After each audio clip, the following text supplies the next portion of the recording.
Hello friends, welcome back to Infotech Next. So आज के session में हम लोग ये लीव एप्लीकेशन रिक्वेस्ट वाला जो एप्लीकेशन बना रहे थे उसका पार्ट 2 देखने वाले हैं। हम लोग एप्लीकेशन का ये फ्रंट पेज तैयार कर चुके थे। फ्रंट पेज पे एम्प्लॉय पे क्लिक करने के बाद हम लोग एप्लीकेशन रिक्वेस्ट का यहाँ पे डैशबोर्ड पे आ गए थे। डैशबोर्ड हमारा तैयार था और इसके आगे का पार्ट हम लोग इस वीडियो में देखने जा रहे हैं। तो चलिए शुरू करते हैं। और शुरू करने से पहले आप लोगों से मैं रिक्वेस्ट करूंगा, प्लीज आप इस चैनल को सब्सक्राइब जरूर करें और वीडियो को लाइक, कमेंट और शेयर लगा दें।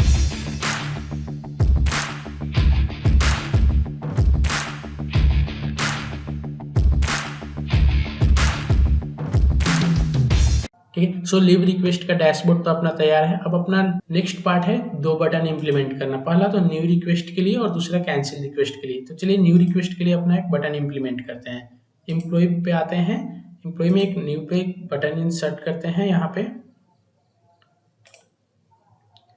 बटन इंसर्ट करने के बाद यहाँ पे इसका नाम रख देते हैं। यहाँ पे इसका नाम रख लेते हैं न्यू रिक्वेस्ट। इस बटन को रीनेम करके भी इसका बटन का न्यू रिक्वेस्ट नाम रखते हैं। सो उसको रीनेम करके BTN न्यू रिक्वेस्ट इसका नाम रख लिए। अगेन एक और बटन हम लोगों को चाहिए कैंसिल के लिए, तो इसको कंट्रोल-C करके कंट्रोल V कर देते हैं। एक और बटन हम लोगों को मिल गया। इस पे हम लोग क्या करते हैं, इसका नाम चेंज करके न्यू के जगह पे बस कैंसिल कर देंगे तो कैंसिल रिक्वेस्ट हो जाएगा। और इसका भी नाम रीनेम कर लेते हैं BTN कैंसिल रिक्वेस्ट। ये अपना कैंसिल रिक्वेस्ट का बटन भी इम्प्लीमेंट हो गया। अब हम लोगों को जैसे न्यू रिक्वेस्ट बटन पे क्लिक करेंगे तो हमारा ये जो डैशबोर्ड है वो क्या होना चाहिए, इनविजिबल हो जाना चाहिए और एक न्यू फॉर्म विजिबल होना चाहिए, राइट। तो उसके लिए देखो, किसी भी कंपोनेंट की विजिबिलिटी अगर दूसरे जगह से हैंडल करना है ना, तो इसकी जो विजिबिलिटी वाली प्रॉपर्टी है उस पे जाएंगे। देखो राइट हैंड साइड में यहाँ पे देखो विजिबल दिख रहा है ना, ऑन। ये इसको विजिबल पे क्लिक करेंगे तो देखो यहाँ पे ट्रू है, और जब ये ट्रू रहेगा ना तब ये दिखेगा। अगर आप इसको फॉल्स कर दोगे ना तो ये नहीं दिखेगा, राइट। तो यही चीज हम लोगों को अब हैंडल करना है। उस बटन के क्लिक पे इसको फॉल्स कर देना है। उसके बाद जो न्यू फॉर्म हमारा आएगा उसको हम लोग क्या करेंगे, उसकी विजिबिलिटी को ट्रू कर देंगे। यानी इसको फॉल्स करेंगे तो उसको ट्रू कर देंगे, और इसको ट्रू करेंगे तो उसको फॉल्स कर देंगे, राइट। तो इसको हैंडल करने के लिए हम लोग डायरेक्ट ट्रू और फॉल्स तो यहाँ पे हर बार आके लिखेंगे नहीं। तो हम लोग क्या करते हैं ना, एक वेरिएबल यहाँ पे पास कर देते हैं। उस वेरिएबल को हम लोग दूसरे जगह से हैंडल करेंगे। यानी जैसे ही न्यू रिक्वेस्ट बटन यहाँ पे हम क्लिक करेंगे तो ये न्यू रिक्वेस्ट पे इस यहाँ पे जो हम लोग वेरिएबल पास करेंगे उसको फॉल्स कर देंगे, और फिर जब वो उस वेरिएबल से ये वापस आएंगे तो फिर इसको ट्रू, इस वेरिएबल को ट्रू कर देंगे। तो ये हमारा हैंडल होने लगेगा। एक हम लोग यहाँ पे वेरिएबल रख लेते हैं। वेरिएबल को हम लोग हमेशा वैर से इनिशियलाइज करेंगे, वैर लिव रिक्वेस्ट विजिबिलिटी। हम लोग यहाँ पे वैर लिव रिक्वेस्ट विजिबिलिटी एक वेरिएबल पास कर दिए। अभी यहाँ पे ये एरर दिखा रहा है, क्यों? क्योंकि ये वैर रिक्वेस्ट विजिबिलिटी अभी कहीं भी इनिशियलाइज नहीं हुआ है, इसलिए यहाँ पे ये एरर दिखा रहा है, राइट। तो अभी क्या करते हैं, ये न्यू रिक्वेस्ट के ऑन सेलेक्ट पे जाते हैं, और ऑन सेलेक्ट पे उस वेरिएबल को हम लोग क्या करते हैं, इनिशियलाइज करते हैं पहले, राइट। तो यहाँ पे सेट में उस वेरिएबल को इनिशियलाइज करेंगे, वैर,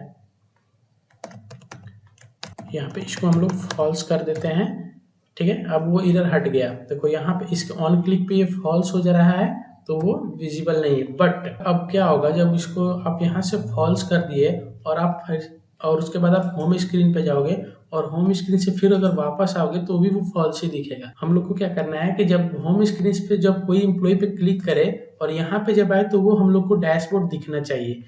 तो उसके लिए हम लोग क्या करते हैं, उस वेरिएबल को होम स्क्रीन के ऑन सेलेक्ट पे जैसे ही नेविगेट हो रहा है ना, तो नेविगेट से पहले उस वेरिएबल को ट्रू कर देते हैं, राइट।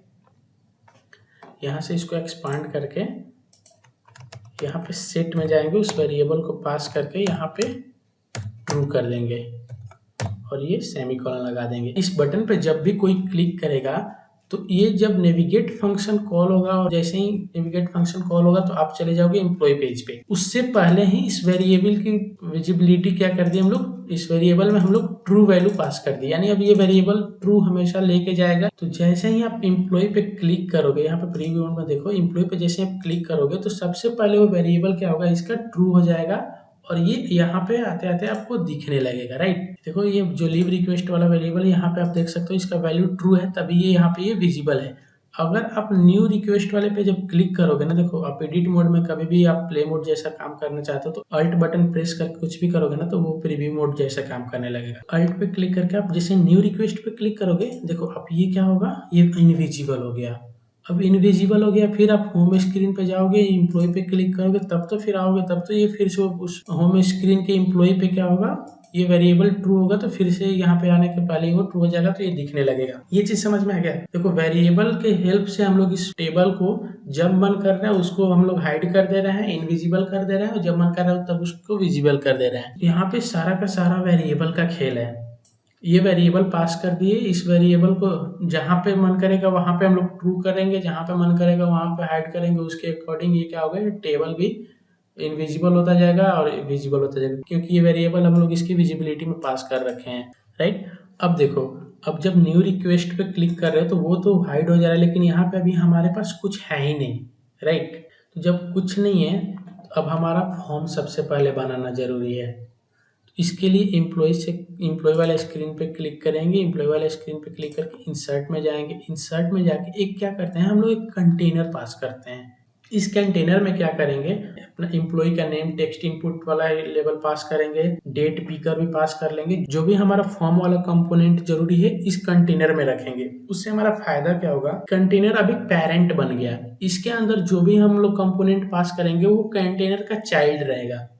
अगर हम कंटेनर को बोलेंगे कि तुम विजिबल रहो तो वो सारा चाइल्ड भी उसका विजिबल रहेगा, और कंटेनर को बोलेंगे कि तुम इनविजिबल रहो तो उसका चाइल्ड भी इनविजिबल रहेगा। उसके सारे कंपोनेंट्स जो हैं, फॉर्म के सारे कंपोनेंट्स की विजिबिलिटी और इनविजिबिलिटी हम लोग सिर्फ और सिर्फ इसके पेरेंट से कंट्रोल कर लेंगे। यानी ये जो पेरेंट है इसका जो विजिबल वाला प्रॉपर्टी है, इसमें हम लोग ट्रू और फॉल्स पास करेंगे ना तो इसका सारा चाइल्ड उसी ट्रू और फॉल्स को फॉलो करेगा। समझ रहे हो, इसमें जो ट्रू पास करोगे इसके अंदर जो भी रहेगा वो ट्रू रहेगा, इसमें जो अगर फॉल्स पास करोगे इसके अंदर जो भी कंपोनेंट रहेगा वो फॉल्स रहेगा। तो सबसे पहला काम क्या है, इस कंटेनर को एक्स और वाई का पोजीशन सेट करना है। इस कंटेनर का एक्स और वाई का पोजीशन अपना क्या करते हैं ना, जो लिव रिक्वेस्ट वाला टेबल है इसका ही एक्स और वाई और इसका ही हाइट और विड्थ इसको भी दे देते हैं। सो कंटेनर पे जाएंगे और कंटेनर को पहले रीनेम कर लेते हैं। इसका रीनेम क्या करते हैं, कंटेनर का प्रीफिक्स cnt डाल देंगे और इसका नाम रख देते हैं रिक्वेस्ट फॉर्म, यानी जो भी एक फॉर्म का काम करेगा ये हमारा कंटेनर, ठीक है। अब इसका x और y हम क्या करते हैं, इसके x पे जाते हैं और इसका x और इसका x सेम ही रख देते हैं और इसका y और इसका y। सो लिव रिक्वेस्ट का जो भी हमारा x और y है, लिव रिक्वेस्ट डॉट x, सही है, लिव रिक्वेस्ट का x ले लेगा। इसका y में भी जाएंगे और इसके y में भी लिव रिक्वेस्ट का जो हमारा y है वही लिव रिक्वेस्ट का y भी पास कर देंगे। तो लिव रिक्वेस्ट डॉट y से हमारा लिव रिक्वेस्ट का y भी ले लिया। इसका हाइट और विड्थ तो नहीं, इसका विड्थ भी उसी के विड्थ के बराबर कर देते हैं। तो इसका विड्थ प्रॉपर्टी में जाएंगे और लिव रिक्वेस्ट का जो विड्थ है वही लिव रिक्वेस्ट डॉट विड्थ पास कर देंगे, तो वो जो विड्थ उसका है वो विड्थ इसका भी हो जाएगा। यानी जो इस लिव रिक्वेस्ट टेबल का एक्स और वाई है वहीं एक्स और वाई इस रिक्वेस्ट फॉर्म का भी डाल दिए हैं और उसका विड्थ भी वहीं डाल दिए हैं। इसके हाइट को हम लोग यहाँ बढ़ा के रखते हैं, ठीक है। अब इस कंटेनर के अंदर हम लोगों को क्या क्या चाहिए, देखो आप यहाँ पे जब आप न्यू रिक्वेस्ट पे क्लिक करते हो तो यहाँ पे देखो आप लोगों को जो भी यहाँ पे दिख रहा है ना वो सारा चीज हम लोग को भी यहाँ पे चाहिए। इसके लिए एम्प्लॉय नेम, पहले एम्प्लॉय नेम और लिव टाइप हम लोग यहाँ पे पास कर लेते हैं। इंसर्ट पे जाएंगे और देखो इस कंटेनर को सिलेक्ट करने के बाद जब आप कोई भी चीज इंसर्ट करोगे ना तो ये इस कंटेनर के अंदर जाएगा, अदरवाइज ये कंटेनर से बाहर आएगा, यानी स्क्रीन पे चला जाएगा। तो कंटेनर को पेरेंट मानते हुए एज ए चाइल्ड इसमें हम लोग क्या करते हैं, टेक्स्ट लेवल एक पहले इंसर्ट करते हैं और टेक्स्ट लेवल में क्या डालते हैं, एम्प्लॉय नेम। ये हमारा एक लेवल है, इसका नाम भी रख लेते हैं LBL एम्प्लॉय।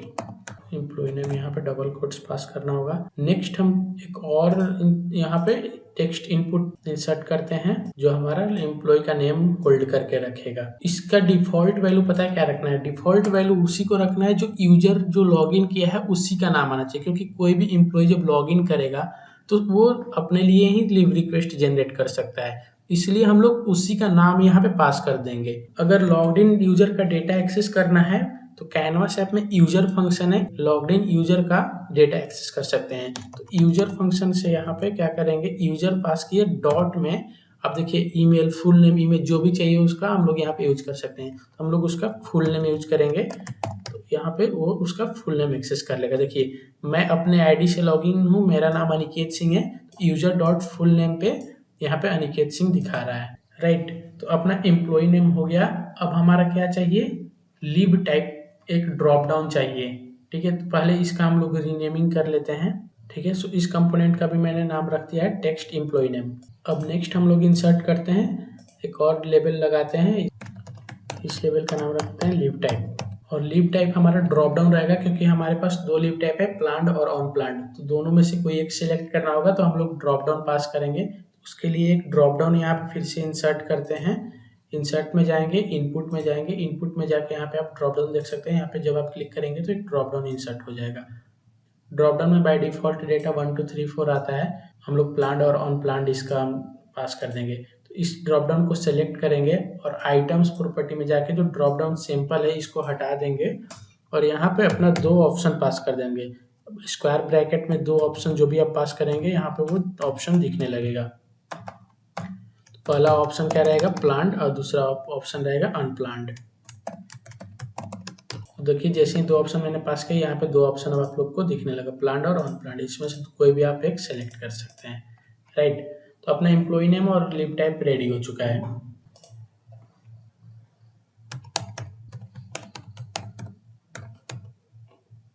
अब हमारा नेक्स्ट क्या चाहिए, स्टार्ट डेट और एंड डेट। उसके लिए हम लोग क्या करेंगे, एक डेट पिकर इंसर्ट करते हैं। सो डेट पिकर में फिर से इंसर्ट में जाऊंगा, इंसर्ट में फिर से डेट पिकर एक इंसर्ट करूंगा। इसको हम लोग ऑर्गेनाइज कर लेते हैं और एक लेबल इंसर्ट करते हैं, जिस पे लिखते हैं, लेबल को यहाँ पे फिर से लाते हैं, इसमें हम लोग लिख देते हैं स्टार्ट डेट, ताकि यूजर को पता चल जाए कि ये स्टार्ट डेट का लेबल है।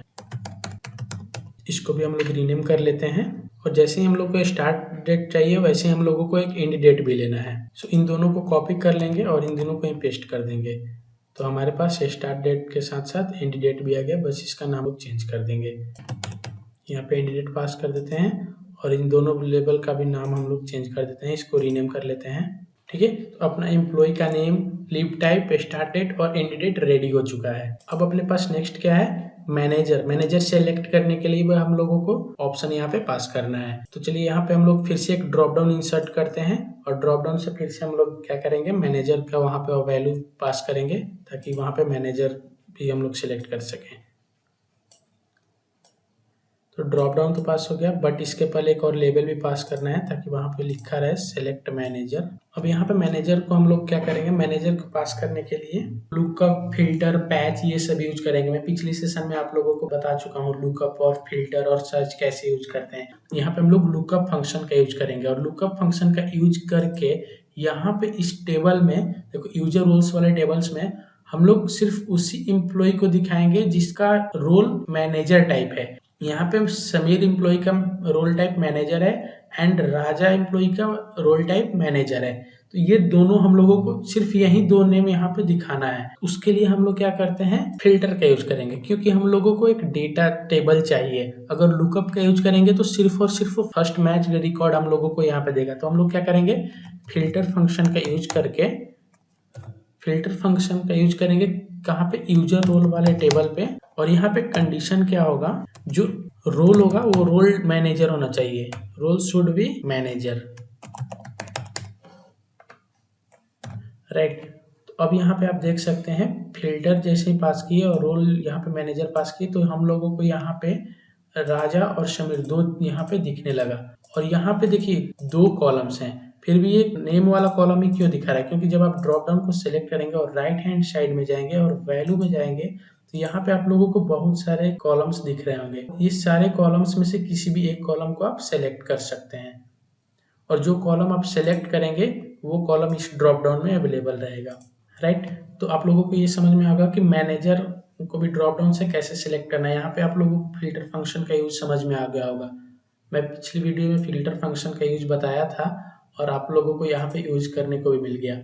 अब total number of days count करके यहाँ पे हम लोगों को शो कराना है। तो उसके लिए हम लोग क्या करते हैं, लेवल पास करते हैं, और उस लेवल से पास करने के पहले ये सिलेक्ट वाले लेवल को भी रीनेम कर लेते हैं, राइट। सो हम लोग इसको भी रीनेम कर लिए, फिर से कंटेनर को सिलेक्ट करेंगे और उसके बाद इसमें हम लोग इंसर्ट करते हैं एक टेक्स्ट लेवल और इसको यहाँ पे अरेंज करते हैं। इस पे क्या लिखा रहेगा, टोटल नंबर ऑफ डेज, इस पे टोटल डेज पास कर देते हैं और इसको ऊपर टॉप पे लेके जाते हैं। फिर से एक टेक्स्ट इनपुट इंसर्ट करेंगे और इस टेक्स्ट इनपुट में हम लोग क्या करते हैं, नंबर ऑफ डेज पास कर देंगे। यानी जो स्टार्ट डेट है और एंड डेट है, दोनों के डेट में जितना भी डिफरेंस होगा वो डिफरेंस हम लोग यहाँ पे पास कर देंगे। लेकिन हमेशा उसमें एक बढ़ा के पास करना होगा, क्योंकि अगर 11 तारीख को कोई लीव लेगा या 12 तारीख को कोई लीव लेगा तो 11 से 11 को लीव लेने के लिए स्टार्ट डेट भी 11 होना चाहिए और एंड डेट भी 11 होना चाहिए। तो जब आप माइनस करोगे तो वो तो 0 हो जाएगा। तो यानी हमेशा 0 को 1 ट्रीट करना है। यानी 11 से 11 का मतलब 1 डे हो गया। तो यहाँ पे हम लोग क्या करेंगे, डेट डिफरेंस फंक्शन का यूज करेंगे और उसमें +1 पास कर देंगे। सो इसके डिफॉल्ट में टेक्स्ट इनपुट के जगह पे डेट डिफरेंस एक फंक्शन होता है, डेट डिफ में जो भी 2 डेट आप पास करोगे उसका वो डिफरेंस यहाँ पे देता है। तो हमारा स्टार्ट डेट क्या है, स्टार्ट डेट का ये हमारा स्टार्ट डेट है और ये हमारा एंड डेट है। तो स्टार्ट डेट वाले कंपोनेंट का क्या नाम है, यहाँ पे आप लेफ्ट हैंड साइड में देख सकते हैं, स्टार्ट डेट ही नाम रखा है और एंड डेट के लिए एंड डेट ही नाम रखा है। इसीलिए मैं आप लोगों को रीनेमिंग करने के लिए बोल रहा था। अगर आप यहाँ पर रीनेम करके नहीं रखते ना तो आप लोगों को बहुत ही इश्यू होता कि कौन सा लेवल है, कौन सा कंपोनेंट है, वो पहचानने में आप लोगों को बहुत दिक्कत आता।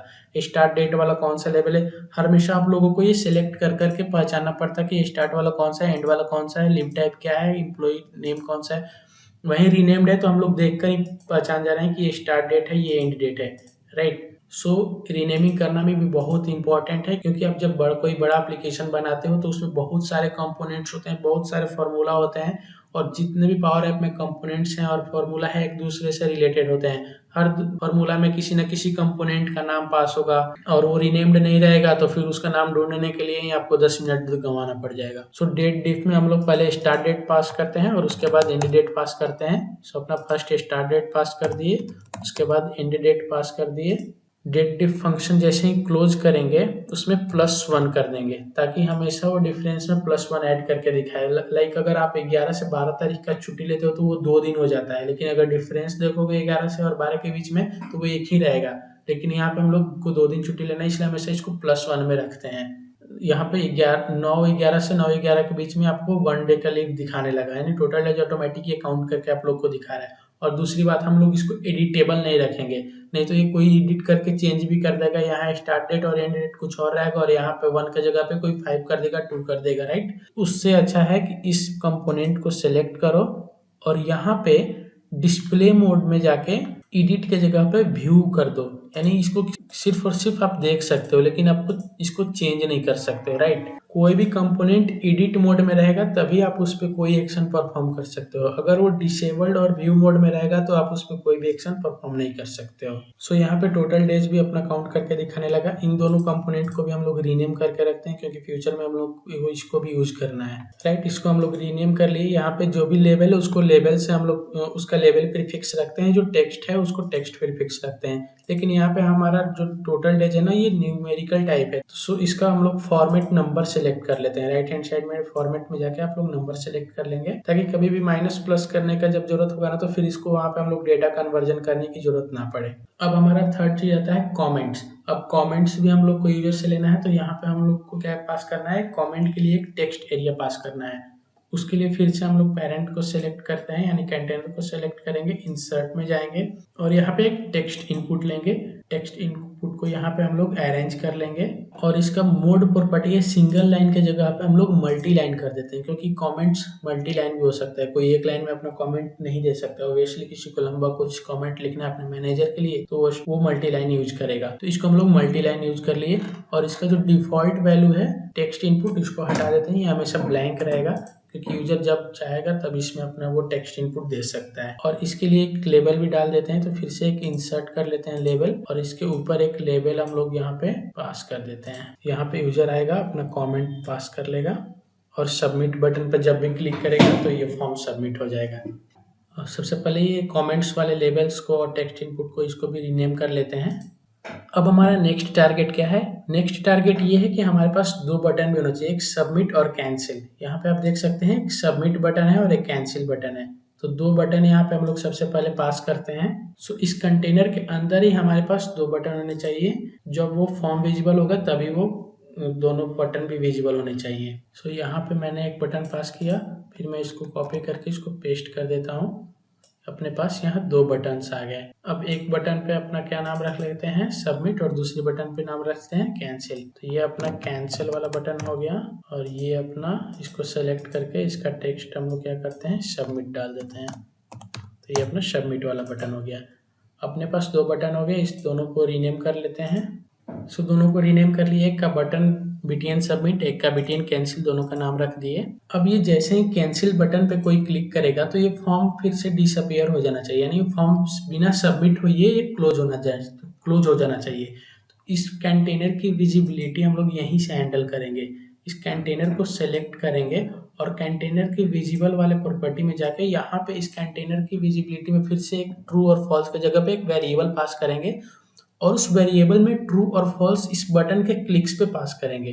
क्या होगा ना, जब वेरिएबल यहाँ पे पास करेंगे और उस वेरिएबल का वैल्यू ट्रू और फॉल्स इस बटन के क्लिक पे सेट करेंगे, तो उसके अकॉर्डिंग क्या होगा, उसमें ट्रू और फॉल्स आते जाएगा और उसके अकॉर्डिंग ये कंटेनर विजिबल होते जाएगा। और ये कंटेनर की विजिबिलिटी जब आप हैंडल करेंगे तो उसके अकॉर्डिंग इसके सारे चाइल्ड की विजिबिलिटी हैंडल हो जाएगी। आप लोगों को इसके बारे में टेंशन लेने की जरूरत ही नहीं है, इसलिए मैं ये सारी चीज़ों को इस कंटेनर के अंदर रखा हूँ। और इस कंटेनर का मैं क्या करता हूँ, बॉर्डर भी रख लेता हूँ। अभी 0 है तो इसको मैं 2 दे देता हूँ ताकि हमेशा एज ए फॉर्म टाइप दिखे। तो सबसे पहले कैंसिल बटन को सेलेक्ट करते हैं और कैंसिल बटन पे जाके एक वेरिएबल सेट करते हैं, set where cnt request form, और इसका वैल्यू रख देते हैं फॉल्स, क्योंकि इस पे जब भी कोई क्लिक करे तो वो वैल्यू फॉल्स हो जाए और ये फॉर्म डिसअपियर हो जाए। और ये वेरिएबल इस कंटेनर की विजिबिलिटी वाले पोर्शन में जाके पास कर देते हैं, राइट। अभी इस वेरिएबल में कोई भी वैल्यू नहीं है तो ये डिसअपियर हो गया। अब ये फॉर्म विजिबल कब होना चाहिए, ये फॉर्म विजिबल इस न्यू रिक्वेस्ट बटन के ऑन क्लिक पे विजिबल होना चाहिए। तो यहाँ पे मैं पहले से एक वेरिएबल हैंडल करके रखा हूँ कि जैसे ही इस बटन पे क्लिक हो, जो रिक्वेस्ट टेबल दिख रहा था वो हमारा इनविजिबल हो जाना चाहिए और ये फॉर्म विजिबल हो जाना चाहिए। तो इसके ऑन क्लिक पे इसकी वेरिएबल फिर से यहाँ पे ट्रू कर देंगे, यानी सेट में जाके इसके वेरिएबल को ट्रू कर देंगे। आप समझ रहे हो, जैसे न्यू रिक्वेस्ट पे कोई क्लिक करेगा, जो डैशबोर्ड वाला डेटा टेबल था उसकी विजिबिलिटी फॉल्स हो जाएगी, ये जो रिक्वेस्ट फॉर्म है इसकी विजिबिलिटी ट्रू हो जाएगी, तो वो इनविजिबल हो जाएगा और ये विजिबल हो जाएगा, राइट। मैं इसको आपके सामने करके दिखाता हूँ। देखो, आप अल्ट पे क्लिक करके न्यू रिक्वेस्ट पे जैसे ही क्लिक करेंगे तो ये फॉर्मूला रन किया, रिक्वेस्ट टेबल को फॉल्स कर दिया और कंटेनर रिक्वेस्ट फॉर्म को ट्रू कर दिया, तो ये विजिबल हो जाएगा। अब देखो, जैसे ही कैंसिल पे आप क्लिक करोगे ना, कैंसिल पे क्या है, वेर कैन रिक्वेस्ट फॉर्म, ये वेरिएबल फॉल्स हो जाएगा। तो यानी ये वेरिएबल इसी की विजिबिलिटी में पास हुआ है। ये कंटेनर की विजिबिलिटी अगर आप देख सकते हो तो इसमें ये वेरिएबल पास हुआ है। जैसे ही आप इस पे क्लिक करोगे तो वेरिएबल फॉल्स सेट हो जाएगा, तो ये डिसअपियर हो जाएगा। देखो, आप इस पे क्लिक करके देखो, वो डिसअपियर हो गया। लेकिन जैसे ही ये डिसअपियर होना चाहिए, एट द सेम टाइम ये फॉर्म जो है ना, ये अपीयर हो जाना चाहिए था, ठीक है। ये वाला जो फॉर्म है ये अपीयर हो जाना चाहिए था। तो हम लोग क्या करेंगे, जब कैंसिल करेंगे, देखो यहाँ पे जब न्यू रिक्वेस्ट पे क्लिक कर रहे हैं ना, जो रिक्वेस्ट डैशबोर्ड है उसको तो फॉल्स कर दे रहे हैं और फॉर्म वाले को ट्रू कर दे रहे हैं। और जब कैंसिल पे क्लिक कर रहे हैं तो फॉर्म वाले वेरिएबल को फॉल्स कर रहे हैं, लेकिन इस वाले वेरिएबल को भी वहां पे क्या करेंगे, हम लोग ट्रू कर देंगे, ताकि जैसे ही कोई कैंसिल पे क्लिक किया तो ये वाला फॉर्म डिसेबल हो जाए और वो रिक्वेस्ट वाला डैशबोर्ड दिखने लगे। यानी कैंसिल बटन के ऑन सेलेक्ट पे जब इसको फॉल्स कर रहे हैं तो फिर इस वाले वेरिएबल को ट्रू कर देंगे, डेटा टेबल वाले वेरिएबल को ट्रू कर देंगे और इस वेरिएबल को फॉल्स कर देंगे, राइट। जैसे आप कैंसिल पे क्लिक करोगे तो ये जो फॉर्म था वो क्या हुआ, इनविजिबल हो गया, और एट ए सेम टाइम इसका जो वेरिएबल था वो ट्रू हुआ, तो ये दिखने लगा। अब इस पे क्लिक करोगे तो इसमें जो वेरिएबल पास किया हूँ वो फॉल्स हो जाएगा और जो फॉर्म वाला वेरिएबल है वो ट्रू हो जाएगा, तो फॉर्म दिखने लगेगा और वो डिसअपियर होने लगेगा। और जैसे ही कैंसिल पे क्लिक करूंगा तो इसका जो वेरिएबल पास किया हूँ वो कैंसिल हो जाएगा, वो फॉल्स हो जाएगा, और जो डैशबोर्ड वाला वेरिएबल है वो ट्रू हो जाएगा, तो ये फॉर्म डिसअपियर हो जाएगा और वो डेटा टेबल जो है वो विजिबल हो जाएगा। तो कैंसिल पे जैसे ही क्लिक किया तो ये डेटा टेबल डैशबोर्ड विजिबल हो गया और वो फॉर्म डिसअपियर हो गया। यानी 2 वेरिएबल के हेल्प से हम लोगों ने क्या किया है, 2 फॉर्म को कंट्रोल करके रखा है। यानी इसके क्लिक पे इसको डिसअपियर कर दे रहे हैं और उसको अपियर कर दे रहे हैं, फिर जो फॉर्म आ रहा है उसके कैंसिल पे के क्लिक पे इसको अपियर कर दे रहे हैं और उस फॉर्म को डिसअपियर कर दे रहे हैं। तो ये चीज आप लोगों को समझ में आ गया होगा कि हम लोग विजिबिलिटी कैसे हैंडल कर रहे हैं। दो दो कंपोनेंट की विजिबिलिटी मात्र दो वेरिएबल से हम लोग हैंडल कर रहे हैं और दो दो तीन तीन जगह से हैंडल कर रहे हैं। और दूसरी चीज, जब भी आप स्क्रीन पे लैंड करोगे ना, ये एम्प्लॉय वाला स्क्रीन पे, उस समय पे सिर्फ और सिर्फ यही वाला टेबल आप लोगों को दिखना चाहिए। ऐसा ना हो कि फॉर्म वाला का वेरिएबल का वैल्यू कहीं से ट्रू हो गया हो और वो भी दिख रहा है ये भी दिख रहा है। तो ये चीज इंश्योर करने के लिए जो फॉर्म वाला वेरिएबल है where can't request form, इसको क्या करेंगे, होम पेज पे जाएंगे। होम पेज के एम्प्लॉय वाले बटन पे जैसे यहाँ पे हम लोग रिक्वेस्ट डैशबोर्ड को ट्रू कर रहे हैं, वैसे ही ये फॉर्म वाला वेरिएबल को फॉल्स रखेंगे। शुरू में क्या होगा, जब भी हम एप्लीकेशन रन करेंगे इस होम पेज पे आएंगे और होम पेज के ऑन ये एम्प्लॉय वाले बटन पे क्लिक करेंगे तो हमारा जो डैशबोर्ड वाला वेरिएबल है वो ट्रू हो जाएगा। तो हमारा स्क्रीन पे जाते वक्त डैशबोर्ड दिखेगा और फॉर्म हमेशा फॉल्स रहेगा। फॉर्म कब ट्रू होगा, जब वो न्यू रिक्वेस्ट वाले बटन पे क्लिक करेंगे तभी वो ट्रू होना चाहिए, अदरवाइज वो फॉल्स रहना चाहिए। ऐसा ना हो कि वो कहीं ना कहीं से फॉल्स होके आ जाए। तो ये चीज इंश्योर करने के लिए हम लोग यहाँ पे फॉल्स पास करते हैं, ताकि जब भी हम लोग होम पेज से उस एम्प्लॉय वाले स्क्रीन पे जाएं तो वो हमेशा फॉर्म यहाँ पे डिसअपियर रहे और ये रिक्वेस्ट डैशबोर्ड अपीयर रहे। समझ रहे हो, दोनों जहां भी हम लोग पास कर रहे हैं दोनों वेरिएबल को हैंडल कर रहे हैं, क्योंकि एट ए सेम टाइम दोनों ना दिख जाए। अगर एक ट्रू रहेगा तो दूसरा को फॉल्स रखना है और एक फॉल्स रहेगा तो दूसरे को ट्रू रखना है। तो ये तो हो गई हमारी फॉर्म और रिक्वेस्ट डैशबोर्ड की विजिबिलिटी और इनविजिबिलिटी वाली कंडीशंस। अब नेक्स्ट टारगेट ये है कि जब भी कोई न्यू रिक्वेस्ट बटन पे क्लिक करेगा और ये डेटा यहाँ पे फिलअप करेगा और सबमिटेड बटन पे जैसे ही क्लिक करेगा तो वो डेटा अपने यूजर रिक्वेस्ट डैशबोर्ड वाले टेबल में जाके स्टोर हो जाना चाहिए। और जैसे ही सबमिट बटन पे क्लिक करोगे तो वो डेटा इस टेबल में आके ऐड हो जाना चाहिए और ये फॉर्म क्लोज हो जाना चाहिए। और फॉर्म क्लोज होने के बाद ये वाला डैशबोर्ड दिखना चाहिए और जो डेटा मैंने सबमिट किया है लेटेस्ट वो भी दिखना चाहिए। तो चलिए ये वाला पार्ट भी अभी के अभी कर ही लेते हैं। ठीक है, न्यू रिक्वेस्ट पे क्लिक किए, अपना फॉर्म यहाँ पे सबमिट करेंगे। सबमिट करने के लिए सबमिट बटन पे जाएंगे और इसके ऑन सेलेक्ट प्रॉपर्टी पे जो यहाँ फॉल्स है इस फॉल्स को हटा देंगे। फॉल्स लगा है कहीं भी इसका मतलब वो कुछ काम नहीं करेगा।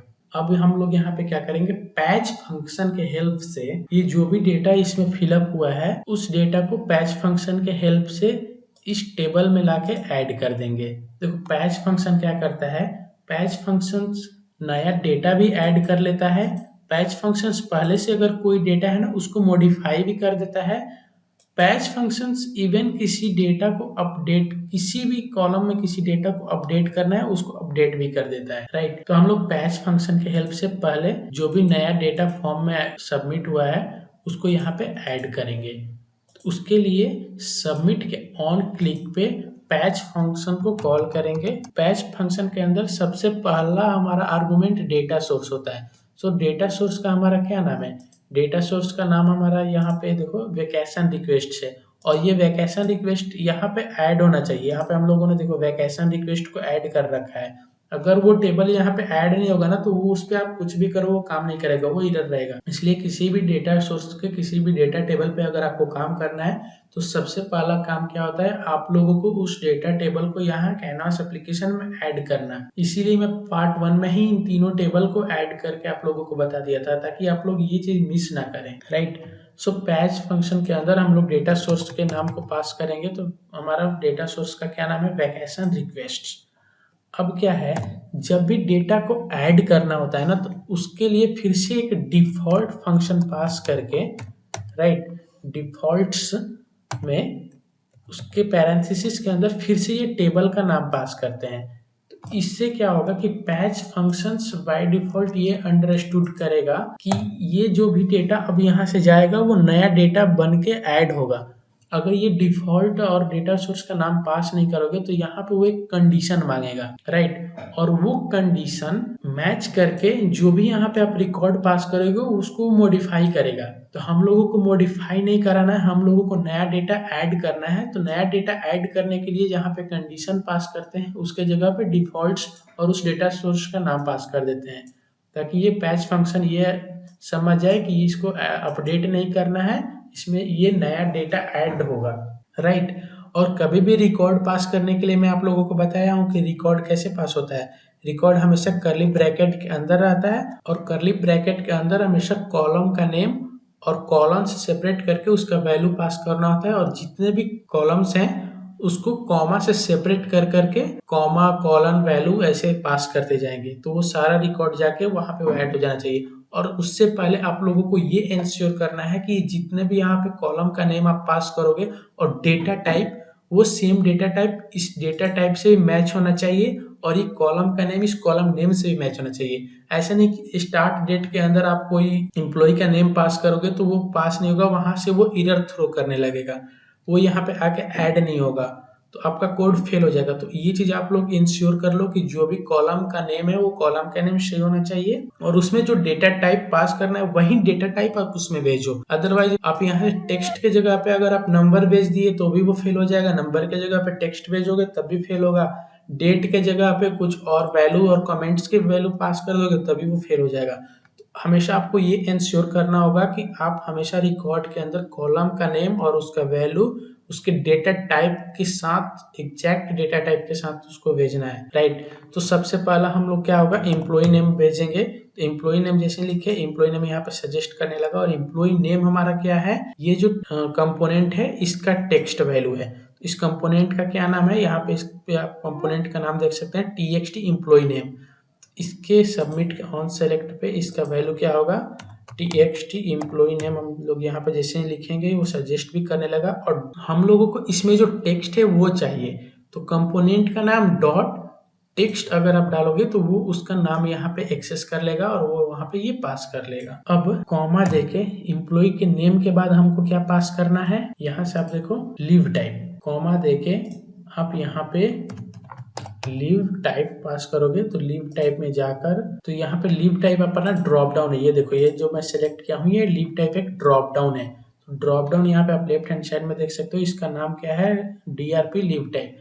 अब ड्रॉप डाउन के वैल्यू को सेलेक्ट जो भी सिलेक्टेड वैल्यू हो उसके लिए एक अलग फॉर्मूला है। देखो जब आप ऑन ये सबमिट बटन के पैच वाले फंक्शन में चलते हैं, सो लीव टाइप में जब हम लोग उस पहले उस कंपोनेंट का नाम पास करेंगे जिस कंपोनेंट से इस वैल्यू को उठाना है, सो DRP लीव टाइप। अब इसकी सेलेक्टेड टेक्स्ट वैल्यू को लेना है तो DRP डॉट सेलेक्टेड, मतलब जो भी हम लोग उस ड्रॉप डाउन में वैल्यू सेलेक्ट किए हैं वो सेलेक्टेड टेक्स्ट, एंड जो सिलेक्टेड टेक्स्ट का वैल्यू है वो लेना है, यानी डॉट वैल्यू।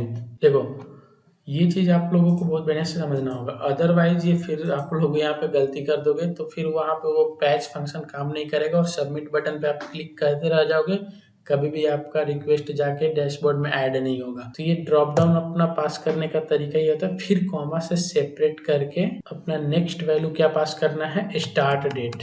सो स्टार्ट डेट ले लेंगे, स्टार्ट डेट का अपना वैल्यू क्या होगा, start date dot selected date, right? So इससे अपना सेलेक्टेड डेट चला जाएगा। अब क्या होगा, इंड डेट लेना है तो इंड डेट कॉलम में जाएंगे, और इंड डेट का भी अपना कॉलम का नाम और कंपोनेंट का नाम है वो भी इंड डेट ही है, तो end date dot selected date लेंगे। तो इंड डेट में जो भी सेलेक्टेड डेट है वो यहाँ पे आ जाएगा। अब इंड डेट के बाद हम लोगों को क्या पास करना है, मैनेजर। तो मैनेजर अपना कॉलम का नेम हो जाएगा जो डेटा टेबल का कॉलम का नेम है, और यहाँ हम लोग को फॉर्म से मैनेजर का वैल्यू लेना है। तो मैनेजर फिर से यहाँ पे ड्रॉप डाउन है, सो DRP मैनेजर सेलेक्ट मैनेजर जो ड्रॉप डाउन का लेवल का नाम है वो ले लिए, dot selected text dot value. अब हमारा टोटल डेज भी पास करना है, और टोटल डेज क्या हो जाएगा हमारा, number of days, right? Column में हमारा टेबल में आप इसका नाम देख सकते हैं, इसका नाम हमारा नंबर ऑफ डेज है। सो नंबर ऑफ डेज यहाँ से ले लिए, और नंबर ऑफ डेज में हम लोगों को क्या पास करना है, ये टोटल डेज वाली वैल्यू पास करनी है। सो TXT टोटल डेज की जो यहाँ पे वैल्यू है वो पास कर देंगे। तो हमारा टोटल डेज डॉट टीएक्सटी लेंगे तो ये हमारा टोटल वैल्यू डॉट टीएक्सटी आ जाएगा। बट यहाँ पे डॉट टेक्स्ट क्यों नहीं ले रहा है, क्योंकि हमारा ये जो वैल्यू का टाइप है वो न्यूमेरिकल टाइप है। तो सिर्फ और सिर्फ इस कंपोनेंट का नाम आप पास करोगे तो उसमें का वो वैल्यू एक्सेस कर लेगा और वैल्यू उसका न्यूमेरिकल टाइप है तो वैल्यू वो ले लेगा। लेकिन अगर आप चाहते हो कि टेक्स्ट भी अगर पास करें उसके लिए क्या करना होगा, इसके पहले आप वैल्यू फंक्शन का यूज करोगे। तो वैल्यू फंक्शन क्या करता है, टेक्स्ट को वैल्यू में चेंज कर देता है, राइट। तो इसके लिए वैल्यू फंक्शन पास करोगे और वैल्यू फंक्शन के अंदर जब आप ये लिखोगे TXT total days dot text, then ये उस टेक्स्ट को वैल्यू में कन्वर्ट करके नंबर ऑफ डेज में पास कर देगा। और हाँ, अगर आप नंबर ऑफ डेज में अगर आप टेक्स्ट पास भी करोगे तो वो एक्सेप्ट नहीं करेगा, क्योंकि यहाँ पे आप देख सकते हो नंबर ऑफ डेज जो है वो न्यूमेरिकल डेटा टाइप ही एक्सेस करता है। यहाँ पे डेटा टाइप इसका न्यूमेरिकल है। यहाँ पे देखिए इंटर नंबर लिखा है। अगर यहाँ पे अगर आप टेक्स्ट पास किए तो आपका नेटवर्क एरर शो करेगा और इनवैलिड डेटा दिखाएगा एरर टाइप में, राइट। तो आप लोगों को हमेशा ये ध्यान में रखना होगा। मैं ये बार बार इसलिए बोल रहा हूँ कि पता नहीं होता है कभी कभी, और वो चीज़ लोग ट्राई करते रह जाते हैं, एरर के बारे में पता नहीं होता है और वो फंसे रह जाते हैं। उनको पता ही नहीं चलता कि करें क्या। उनको लगता है मैंने तो सब सही पास किया, फिर क्यों नहीं हो रहा है। लेकिन नहीं, वहाँ पे कहीं ना कहीं डेटा टाइप मिसमैच हो जाता है, कोई वैल्यू ब्लैंक हो जाता है। तो ये सारी चीज़ें आप लोगों को ध्यान में रखना है।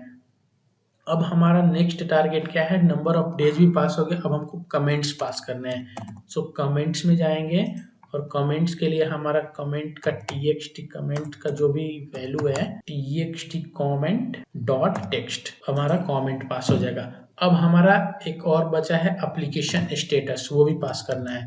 आप यहाँ पे लेफ्ट हैंड साइड में टेबल में देख सकते हैं एप्लीकेशन स्टेटस, यहाँ पे हम लोग को पास करना है। जैसे ही एप्लीकेशन सबमिट होगा उसका स्टेटस क्या होगा, सबमिटेड।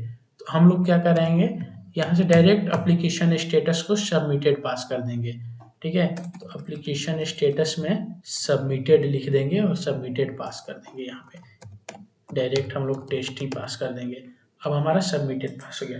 मतलब जो भी रिकॉर्ड हम लोगों को पास करना है वो एक रिकॉर्ड का ये जो फॉर्मेट होता है कर्ली ब्रैकेट के अंदर, वैसे सेम ऐसे पास करना है। अब उसके बाद हमारा पैच का जो पैच फंक्शन का जो पैरेंथेसिस है उसको हम लोग यहाँ पे क्लोज कर देंगे, राइट। अब हमारा पैच फंक्शन यहाँ पे कंप्लीट हो गया। अब हमारा ये डेटा जैसे ही सबमिट बटन पे आप क्लिक करोगे वो जाके ऐड हो जाएगा। लेकिन उससे पहले हम लोगों को ये इंश्योर करना है कि कोई वैल्यू इसमें ब्लैंक पास ना हो जाए, राइट। क्योंकि ब्लैंक वैल्यू का कोई मतलब ही नहीं है। अब आप यहाँ पे कमेंट कुछ पास ही नहीं करोगे तो फिर मैनेजर को क्या समझ में आएगा कि आप यहाँ पे क्या लीव ले रहे हो, क्यों ले रहे हो। सो उसके लिए हम लोग क्या करेंगे, बटन जो सबमिट बटन है इसको डिसेबल करेंगे। और कब डिसेबल करेंगे, अगर कोई भी वैल्यू ब्लैंक मिल रहा है ना तो हम लोग इसको क्या करेंगे, डिसेबल कर देंगे। डिसेबल करने के लिए इस बटन के डिस्प्ले मोड प्रॉपर्टी में जाएंगे और डिस्प्ले मोड में आप देख सकते हैं ये अभी एडिट मोड में है, यानी ये इनेबल है। इसको हम लोग यहाँ से हटा के इफ फंक्शन अप्लाई करेंगे और इफ फंक्शन में पहले कमेंट को देखते हैं। टीएक्सटी जो कमेंट है, टीएक्सटी कमेंट अगर ब्लैंक है तो हम लोग क्या करेंगे, इस बटन को डिसेबल रखेंगे। तो ब्लैंक चेक करने के लिए एक इज ब्लैंक फंक्शन होता है, तो इज ब्लैंक फंक्शन हम लोग कॉल करेंगे और इज ब्लैंक के अंदर वो हम लोग टीएक्सटी कमेंट पास कर देंगे। यानी ये क्या करेगा, टीएक्सटी कमेंट में ये चेक करेगा कि अगर वैल्यू है या नहीं। अगर इसको वैल्यू मिल गया तब तो ये फॉल्स रिटर्न करेगा। अगर इसको कोई ना कोई वैल्यू नहीं मिला तो ये ब्लैंक है, यानी इज ब्लैंक ट्रू रिटर्न करेगा, राइट। अगर ब्लैंक रहेगा तो ये ट्रू रिटर्न करेगा। So if TXT comment is blank then comma के साथ हम लोग इसका ट्रू वाला कंडीशन पास करेंगे, ठीक है। इसको क्या करेंगे, इसके ट्रू में कॉमा देने के बाद इसके ट्रू में डिस्प्ले मोड डॉट डिसेबल्ड पास कर देंगे। अगर ये ब्लैंक है तो डिसेबल्ड है, अदरवाइज इल्स में डिस्प्ले मोड डॉट एडिट पास करेंगे, यानी ये इनेबल हो जाना चाहिए, राइट। अब देखो, आप हमारा ये टेक्स्ट इनपुट अगर आप देख सकते हो कमेंट वाला, ये ब्लैंक है अभी के लिए। तो ये ब्लैंक है तो ये डिसेबल्ड है, ये आप इसको सबमिट कर ही नहीं पाओगे। जब इसमें कोई आप वैल्यू डालोगे, कमेंट यहाँ पे डालोगे, तब ये ऑटोमेटिक ये इनेबल हो जाएगा।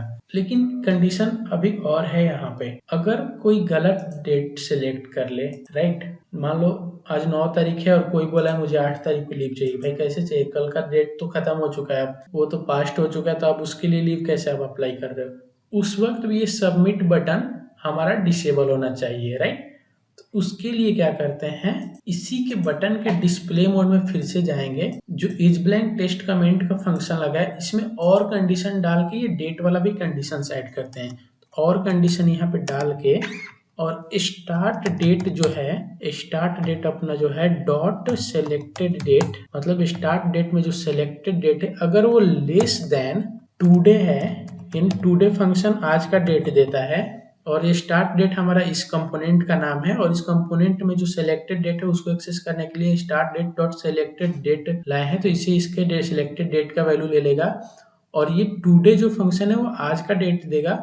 तो उससे ये चेक करते हैं कि अगर स्टार्ट डेट का जो सिलेक्टेड डेट है लेस देन टुडे, यानी कल का डेट सिलेक्ट कर लिया भैया, परसों का डेट सिलेक्ट कर लिया, मतलब आज के डेट से पीछे का पास्ट का डेट कोई भी अगर सिलेक्ट करेगा तो वो लेस देन ही होगा। तो और कंडीशन में ये भी डाल दिए, अगर स्टार्ट डेट अगर लेस देन टुडे है देन भी ये डिसेबल्ड रहेगा, अदरवाइज ये इनेबल रहेगा। इनेबल के लिए डिस्प्ले मोड डॉट एडिट पास करते हैं, राइट। ये आप लोग ध्यान में रखना, ऐसा नहीं है कि आप इनेबल के चक्कर में यहाँ पे इनेबल इनेबल लिखते रहो तो फिर वो आपका काम ही नहीं करेगा। अब एक और हम लोगों को कंडीशन डालना है, अगर इंड डेट भी कोई पहले का सिलेक्ट कर लिया तो भी तो हम लोगों को ये डेटा इंश्योर करना है कि नहीं भाई एंड डेट भी आप लोगों का प्रेजेंट डेट हो या प्रेजेंट डेट से आगे का फ्यूचर डेट हो कोई भी। तो ये कंडीशन हम लोग क्या करते हैं, हम लोग स्टार्ट डेट से कंपेयर करके लगा देते हैं। हम लोग ये कंपेयर कर लेते हैं कि जब स्टार्ट डेट एंड डेट है या तो स्टार्ट डेट के बराबर होना चाहिए या स्टार्ट डेट से आगे का होना चाहिए, फ्यूचर का होना चाहिए। ऑब्वियस है, अगर आप 11 तारीख को लीव ले रहे हो तो या तो स्टार्ट डेट और एंड डेट 11-11 होगा, नहीं तो 11 से 12 का लीव लोगे तो 11 से 12 होगा। ऐसा हो सकता है क्या कि स्टार्ट डेट 11 तारीख हो और एंड डेट अपना 8 तारीख हो, नहीं होगा ना। हम लोग क्या करते हैं, एक कंडीशन लगा देते हैं, end date should not less than start date, right. एक और कंडीशन डालते हैं यहाँ पे, और में जाके एक और कंडीशन यहाँ पे डाल देते हैं, एंड डेट, अपना एंड डेट देखो मैं कंपोनेंट का नाम रखा हूँ एंड डेट, अगर यहीं पे आप रीनेमिंग नहीं किए होते तो आपको ये ढूंढना पड़ता कि उसका नाम क्या है। मैं उसका कंपोनेंट का नाम ही एंड डेट रख दिया हूँ तो वो बहुत इजीली पकड़ में आ जा रहा है। So end date dot selected date, अगर ये लेस देन है, देखो इक्वल टू तो हो सकता है, इक्वल टू इसलिए हो सकता है कि अगर 10 तारीख को छुट्टी लेना है तो स्टार्ट डेट भी 10 होगा और एंड डेट भी 10 होगा, राइट। बट 10 तारीख को छुट्टी लेना है तो स्टार्ट डेट 10 और एंड डेट 9 नहीं हो सकता है, यानी हमेशा एंड डेट या तो इक्वल होगा, टुडे होगा, अदरवाइज वो फ्यूचर का होगा। तो यहाँ पे कंडीशन डाल देते हैं, end date dot selected date should not less than start date short selected date, right. अब देखो यहाँ पे अपना दोनों कंडीशन अब आ चुका है, और कंडीशन में जो भी आपको और लग रहा है कि कुछ और कंडीशन यहाँ पे डालना चाहिए वो आप यहाँ पे और कंडीशन मेरे जैसे डाल दो और इसको इम्प्लीमेंट कर देना, राइट। अब ये देखो अपना स्टार्ट डेट अगर सही भी हो गया ना, देखो स्टार्ट डेट अगर 9 है और एंड डेट भी 9 है तब तो ये सही है। अगर हमारा एंड डेट 9 से पहले का होगा ना, अगर सिलेक्ट किए जैसे ही, तो फिर से डिसेबल हो जाएगा। तो ये चीज आप लोगों को समझ में आ गया, यहाँ पे आप लोगों को बहुत कुछ सीखने को मिला होगा। मैं गारंटी के साथ बोल रहा हूँ कि पिछले 10 सेशन में जो चीज आप नहीं सीखोगे वो चीज आप लोगों को आज सीखने को मिला होगा, यानी बटन को इनेबल डिसेबल कैसे हैंडल कर रहे हो, किसी कंपोनेंट की विजिबिलिटी कैसे हैंडल कर रहे हो, ये चीज आप लोगों को सीखने को मिल रहा है, राइट। सो फ्रंट एंड हमारा अभी तक तो फ्रंट एंड का काम चल रहा था और सबमिट बटन का भी काम हमारा कंप्लीट हो चुका है लगभग। अभी हम लोग प्रीव्यू मोड में इसको देखते हैं। देखो प्रीव्यू मोड में एक और चीज हम लोगों को हैंडल करना है, जैसे ही सबमिट बटन पे कोई क्लिक करेगा तो इसके अभी डिस्प्ले मोड से हम लोग ऑन सेलेक्ट प्रॉपर्टी पे चलते हैं। ऑन सेलेक्ट प्रॉपर्टी में क्या होगा, जैसे ही सबमिट बटन पे कोई क्लिक किया तो ये डेटा तो जाके उस टेबल में ऐड हो जाएगा, राइट। अगर हमारा फॉर्मेट सही रहा, हर चीज सही रहा तो वो जाके ऐड हो जाएगा। अभी मैंने रन नहीं किया, जब रन करेंगे तो कुछ एरर होगा तो हम लोगों को ये शो करेगा, लेकिन ये फॉर्म वैसे की वैसे ही रह जाएगा। तो इस फॉर्म को भी हम लोगों को डिसअपियर करना है और अगेन वो जो डैशबोर्ड वाला जो टेबल है उसको अपीयर करना है, राइट। यानी जो कैंसिल पे जो काम कर रहे थे ना, वो काम हम लोगों को सबमिट पे भी करना है। फर्क इतना है कि कैंसिल पे हम लोग बिना डेटा सबमिट किए वापस चले जा रहे थे, और सबमिट वाले बटन पे पहले डेटा सबमिट करेंगे, उसके बाद वापस जाएंगे, राइट। तो वापस जाने वाला फॉर्मूला तो यहाँ हमारा रेडी है। इस कंटेनर को पहले फॉल्स कर दो और फिर उस डेटा टेबल को ट्रू कर दो। जब नेक्स्ट फार्मूला कभी भी ऐड करना है तो पहले सेमी कॉलन डालना होगा, सेमी कॉलन से पहले वाले फार्मूला को वहाँ पे क्लोज करना होगा, टर्मिनेट करना होगा, उसके बाद नेक्स्ट फार्मूला ऐड करना होगा। अब क्या होगा, वापस तो चले जाएंगे लेकिन डेटा भी ऐड हो जाएगा, लेकिन यहाँ पे डेटा वो दिखेगा कैसे। डेटा ऐड हो गया और डेटा टेबल तो ऑटोमेटिक किसी डेटा सोर्स को रिफ्रेश नहीं करेगा ना। जब भी आप न्यू रिक्वेस्ट पे क्लिक करोगे, यहाँ पे डेटा भरोगे, यहाँ पे प्रॉपर डेट आप सेलेक्ट कर लोगे, राइट। सबमिट बटन इनेबल हो जाएगा और सबमिट बटन में जब आप क्लिक करोगे तो ये डेटा ऐड भी हो जाएगा। यहाँ से आप ये फॉर्म डिसअपियर भी हो जाएगा, आप डैशबोर्ड पे चले जाओगे, लेकिन डैशबोर्ड पे जो आप डेटा सबमिट किए हो वो कैसे दिखेगा। उसके लिए तो डेटा टेबल को रिफ्रेश करना होगा। यहाँ पे आके आप रिफ्रेश थोड़ी करोगे, यहाँ पे बार बार रिफ्रेश बटन थोड़ी ना दबाओगे। आके रिफ्रेश कर करके देखोगे क्या कि मेरा डेटा रिफ्रेश हुआ है कि नहीं, डेटा आया कि नहीं, ऐसा तो नहीं कर सकते। तो हम लोगों को रिफ्रेश भी यहीं से करना होगा।